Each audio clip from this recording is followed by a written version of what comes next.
Hello, my name is Talon Obarimi Samuel, and you're welcome to this episode of Positive Alteration. Today, I will be talking about the quandary of corporate leadership and the importance of co creation. According to Jean Hastings in the article Social Art History, too many of the problems in society today stem from leadership. Unfortunately, such leadership is grossly ill-prepared to deal with present diversity and complexity.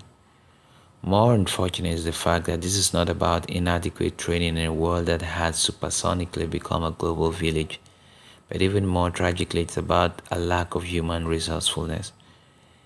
We're talking about the unwillingness of leaders to leave their comfort zones. Well, our leaders appear to have been educated for a different world, a world that is long gone. This is evident in the chaos, hatred, and bitterness that is prevalent in today's world that the formulas and stopgap solutions of the past can no longer contain. This has given rise to the strongest outcry so far in the history of man for massive citizenry transformation and moral solidity. At this point, it's important for us to note that the African business community is not immune to the burns of this corrosive trend. Unfortunately, some businesses have been left with deep scars. One basic reason for this is that African businesses today are blessed with managers of different generations and in many cases different cultures. Now, although their strength lies in their unity and intensive collaboration in the face of diversity, they fail to see this, and these managers and leaders often avoid to work co-creatively with their co-leaders. In a firm, at one point or the other, one person is either the internal service provider or the client. The situation may present themselves in very subtle forms. We just need to unbox our minds to see such situations. They happen every day.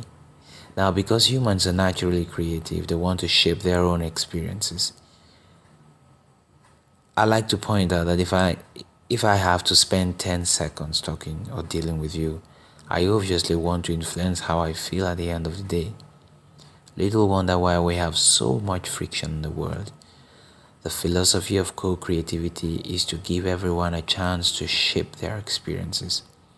Logically, the older generation managers might be slower and may take a little more time to think over decisions. However, the younger generation managers may be a little more brisk and maybe daring. Some people may be corporal political, I like to use that expression if it exists, blunt, while others may be more discerning. Well, be that as it may, all cases actually complement one another, and managers and leaders must acknowledge that. It's very important that we live in a it's very important for us to know that we live in a very complex world. And co-creation is a generative process not only among consumers and suppliers, but between all stakeholders, key partners, brokers, competition, and employees. Co-creation can be said to be a method of creating value by allowing participation and input from all sides with a view to innovating value for all. At its early stage, the definition was restricted to just consumers and suppliers.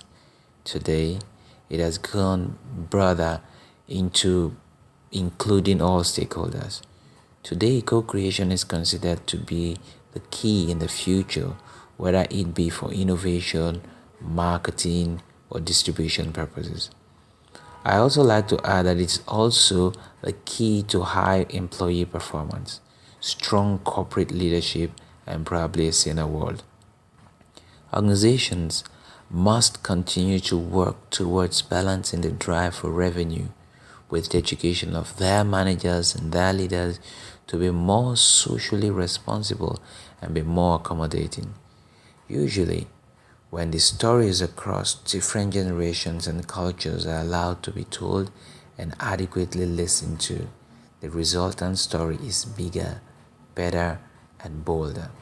Everyone becomes a part of the latter story. Organizations must establish a culture that encourages leaders and managers to deliberately seek innovative situations or solutions rather to troubling conditions. They must seek to grow managers and leaders that understand the deeper issues of today's world and can air their views, however dissenting it might be, in a clear, respectful but firm manner while accommodating the prevalent social complexities. You see, I like to say the rule is simple. Someone mustn't lose for you to win. If African businesses yearn to forge enduring multi-stakeholder partnerships, create multi-sided sustainable business value, then strong corporate culture that nurtures strong leadership with stable succession plans is inevitable. And for this to happen, they all need co-creative revolution.